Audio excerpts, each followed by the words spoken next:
ଖରାଦିନିଆ ଖରା ବଢ଼ି ଚାଲିଛି, ଗଛରେ କଞ୍ଚା ଆମ୍ବ ସବୁ ପାଚି ଯାଉଛି।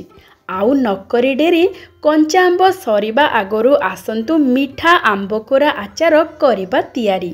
ବିନା ପାଣି, ବିନା ତେଲ, ବିନା ଚିନି, ବିନା ଖରାରେ ମିଠା ଚଟପଟା ଆମ୍ବ କୋରା ଆଚାର ବନେଇବା ମାତ୍ର 5 ମିନିଟରେ। ଦର୍ଶକ ବନ୍ଧୁ ସମସ୍ତଙ୍କୁ କରୁଛି ମୁଁ ପ୍ରଣିପାତ।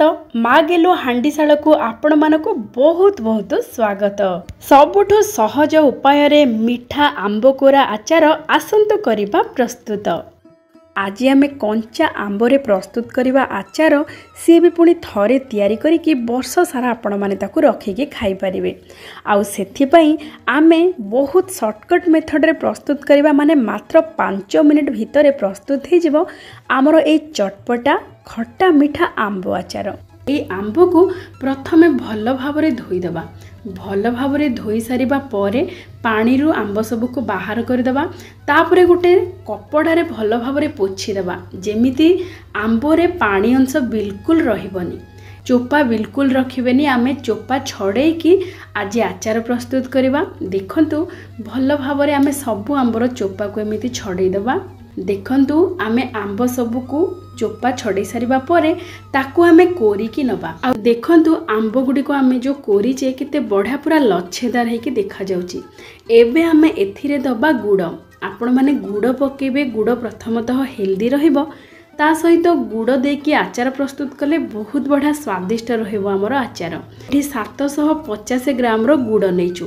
ଆପଣମାନେ ଦେଖିବେ ଆମ୍ବ ଯଦି ଟିକେ ଖଟା ଥିବ ଆଉ ଟିକେ ଅଧିକ ଗୁଡ଼ ଦେଇପାରିବେ। ଆପଣମାନେ ଚାହିଁଲେ ଗୁଡ଼ ଅଧା ଚିନି ଅଧା ଦେଇକି ମଧ୍ୟ ପ୍ରସ୍ତୁତ କରିପାରିବେ, କିନ୍ତୁ ଆମେ ପୁରାପୁରି ଗୁଡ଼ରେ ପ୍ରସ୍ତୁତ କରିବା। ଗୁଡ଼ ଦେଇ ସାରିବା ପରେ ତାକୁ ଭଲ ଭାବରେ ଟିକେ ମିଶାଇ ଦେବା। ଯେହେତୁ ଏ ଗୁଡ଼ ଟିକେ ଗୁଣ୍ଡ ଗୁଡ଼ ଅଛି, ଆପଣମାନେ ଯଦି ବଡ଼ ଟେଳା ଗୁଡ଼ ନେଉଥାନ୍ତି ତାହେଲେ ଟିକେ ଭାଙ୍ଗିକି ନେବେ, ଯାହାଫଳରେ କି ଗୁଡ଼ ସହଜରେ ମିଶିଯିବ ଆମ୍ବ ସହିତ। ଏବେ ଆମେ ବିନା ତେଲରେ, ଠୋପେ ବି ତେଲ ବ୍ୟବହାର କରିବାନି। ଆମେ ପ୍ରେସର କୁକରରେ ଏସବୁକୁ ଦେଇଦେବା। ଆପଣମାନେ ଚାହିଁଲେ କଡ଼େଇରେ ମଧ୍ୟ ଏମିତି ପ୍ରସ୍ତୁତ କରିପାରିବେ, କିନ୍ତୁ କଡ଼େଇରେ ପ୍ରସ୍ତୁତ କଲେ ଟିକେ ସମୟ ଲାଗିଥାଏ। ଆମେ ମାତ୍ର 5 ମିନିଟ୍ ଭିତରେ ପ୍ରସ୍ତୁତ କରିବା। ସେଥିପାଇଁ ଆମେ ପ୍ରେସର କୁକରରେ ଏସବୁ ଦେଇକି ପ୍ରେସର କୁକରର ଢାଙ୍କୁଣୀକୁ ଦେଇଦେବା। ମିଡ଼ିୟମ୍ ଫ୍ଲେମ୍ରେ ଗୋଟେ ହୁଇସିଲ୍ ଆସିବାକୁ ଛାଡ଼ିଦେବା। ବିଲକୁଲ ବେଶୀ ସିଝେଇବାକୁ ପଡ଼ିବନି କି ବେଶୀ ଘଣ୍ଟା ଘଣ୍ଟି କରିବାର ନାହିଁ। ମାତ୍ର ଗୋଟେ ହୁଇସିଲ୍ ମିଡ଼ିୟମ୍ ଫ୍ଲେମ୍ରେ ଦେଇକି ତାକୁ ଛାଡ଼ିଦେବା। ଆଉ ଅଟୋମେଟିକ୍ ପ୍ରେସର କୁକରରୁ ଏୟାର ଗଲା ପରେ ଆମେ ପ୍ରେସର କୁକରର ଢାଙ୍କୁଣୀକୁ କାଢ଼ିବା। ଦେଖନ୍ତୁ କେତେ ଭଲ ଭାବରେ ଆମ୍ବ ସିଝି ଯାଇଛି। ଆପଣମାନେ ମିଡ଼ିୟମ୍ ଫ୍ଲେମ୍ରେ ଗୋଟେ ହୁଇସିଲ୍ ଦେଇକି ଛାଡ଼ିଦେବେ, ଦେଖିବେ ବହୁତ ବଢ଼ିଆ ଭାବରେ ଆମ୍ବ ସିଝିଯିବ ଆଉ ଟିକେ ବହଳିଆ ହେଇଯିବ। ଏମିତି ଦେଖନ୍ତୁ କେତେ ବଢ଼ିଆ ପୁରା ଜେଲି ଟାଇପ୍ର ଦେଖାଯାଉଛି। ଆଉ ହାତକୁ ଦେଖିବେ ଟିକେ ଅଠାଳିଆ ଅଠାଳିଆ ଲାଗୁଥିବ। ଏବେ ଆମର ପ୍ରସ୍ତୁତ ହେଇଯାଇଛି ଆମର ଆମ୍ବ ଆଚାର।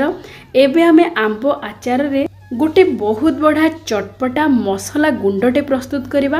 ଆଉ ସେଇ ମସଲା ଗୁଣ୍ଡ ପାଇଁ ଆମେ କିଛି ମସଲା ସବୁ ଭାଜିକି ଦରଦର ଗୁଣ୍ଡ କରିକି ଦେବା। ତା'ର ସ୍ୱାଦ ବହୁତ ବଢ଼ିଆ ରହିବ। ସେଥିପାଇଁ ଆମେ ଏଠି ନେଇଛୁ ଗୋଟେ ବଡ଼ ଚାମଚ ଜିରା, 1/4 ଛୋଟ ଚାମଚ ମେଥି ଦାନା, ଗୋଟେ ଛୋଟ ଚାମଚ ପାନମହୁରି, ଗୋଟେ ଛୋଟ ଚାମଚ କଳା ଜିରା ଆଉ ଅଧା ଛୋଟ ଚାମଚ ଜୁଆଣି।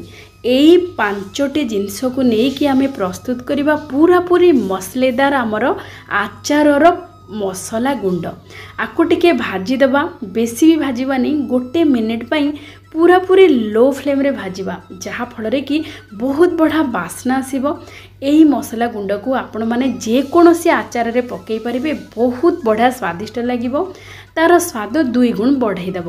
ଆଉ ଏଇ ମସଲାକୁ କେବେ ପୁରାପୁରି ଫାଇନ୍ ପାଉଡ଼ର କରିକି ଦେବେନି, ଦର ଦର ଗୁଣ୍ଡ କରିକି ଦେବେ। ବହୁତ ବଢ଼ିଆ ସ୍ୱାଦ ରହିବ ଆଚାରରେ। ଦେଖନ୍ତୁ ଏମିତି ଦର ଦର ଗୁଣ୍ଡ କରିକି ଆମେ ପ୍ରସ୍ତୁତ କରିବା। ଆମେ ଆମ୍ବ କୋରା ଆଉ ଗୁଡ଼ ଦେଇକି ସିଝେଇଲା ବେଳେ ଲୁଣର ବ୍ୟବହାର ବିଲକୁଲ କରିନେ। ସେଥିପାଇଁ ଆମେ ଏଇ ମସଲା ଗୁଣ୍ଡରେ ଲୁଣ ମଧ୍ୟ ପକାଇବା। ଚଟପଟା ସ୍ୱାଦ ପାଇଁ ଆମେ ଏଠି ଦେବା ଗୋଟେ ଛୋଟ ଚାମଚ କଳା ଲୁଣ, ଆଉ ତା ସହିତ ଗୋଟେ ବଡ଼ ଚାମଚ ଦେବା ନର୍ମାଲ ଲୁଣ ବା ଧଳା ଲୁଣ।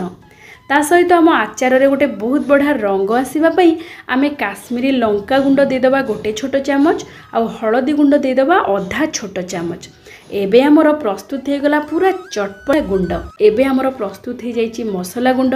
एबे आमे कौन करबा ना प्रेशर कुकर को आउ थरे गैस रे बसई देबा मात्र 1 मिनिट पई मीडियम फ्लेम रे। तापरे आमे ए मसला गुंड को देकी भल भाव रे मिसई देबा 1 मिनिट पई मात्र, जहा फल रे कि ए सब मसला गुंड भल भाव रे हमर आंब आचार सहित मिसी जिवो और बहुत बढ़िया बास्ना बहुत बढ़िया स्वाद रहिबो। एमिति मिसई सारिबा परे आउ टिके चेक करिवे, बेसी बहलिया को करिवेनी नहले ये ठंडा हेले आहुरी गाढ़ा हो जिवो, पूरा टाइट हेकी रहिबो। तेणु आपण माने टिके देखंतु, टिके लटपट हैला भलिया जेतेबेले हे जिवो सेतेबेले गैस रो फ्लेम को ऑफ कर देबा आमे आउ ताको ठंडा हवा को छाड़ी देबा। देखंतु केते बढ़िया हमर आचार प्रस्तुत हो जाइए, बिना तेल बिना खरा बिना चीनी रे पूरा पूरी मसलेदार बहुत बढ़िया स्वादिष्ट आमर खट्टा मीठा आंब आचार। एबे एई आचार को आमे स्टोर करिकी रखिबा 1 वर्ष पई।